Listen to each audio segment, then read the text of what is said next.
Preet Chandi took a selfie on the ceremonial South Pole after reaching the station after 40 days. The elusive white continent has been the fascination of many explorers since it was discovered in 1820.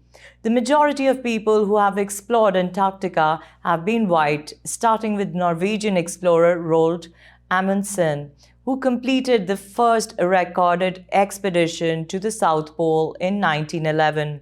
But 33 years ago, on 17 January 1989, Colonel J.K. Bajaj, SM, VSM, FRGS became the first Indian, indeed, first Asian to ski to the South Pole, together as the first international overland expedition team of 9 members from 5 countries. And now, a 32-year-old British Indian Army officer, Preet Chandi, has become the first woman of color on record to complete a solo expedition to the South Pole.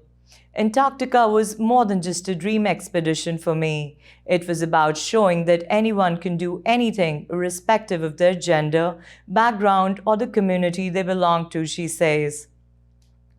Chandi completed the 700-mile expedition in January in 40 days, 8 days ahead of her goal, but the journey to get there and break barriers were long. Chandi completed the 700-mile expedition in January in 40 days, 8 days ahead of her goal, but the journey to get there and break barriers was long.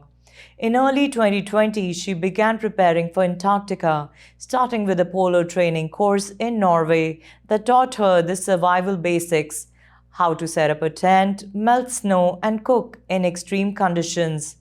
Back in the United Kingdom, she trained 6 days a week, dragging tires, which was the closest to pulling a sled.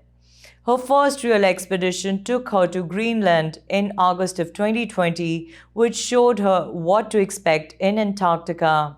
She put her life savings into the trip. When she did reach the ice cap, she was stuck in a storm for 6 days, shoveling snow on her hands and knees and rationing fuel. Audiobooks, written messages inside her tent, and voice notes from friends and family downloaded on her phone kept her going throughout the journey. Chandi was born to Indian parents in Derby, England. Her father moved to the country as a 20-something from the state of Uttar Pradesh in northern India. Her mother is a second-generation immigrant whose parents came to England from Punjab.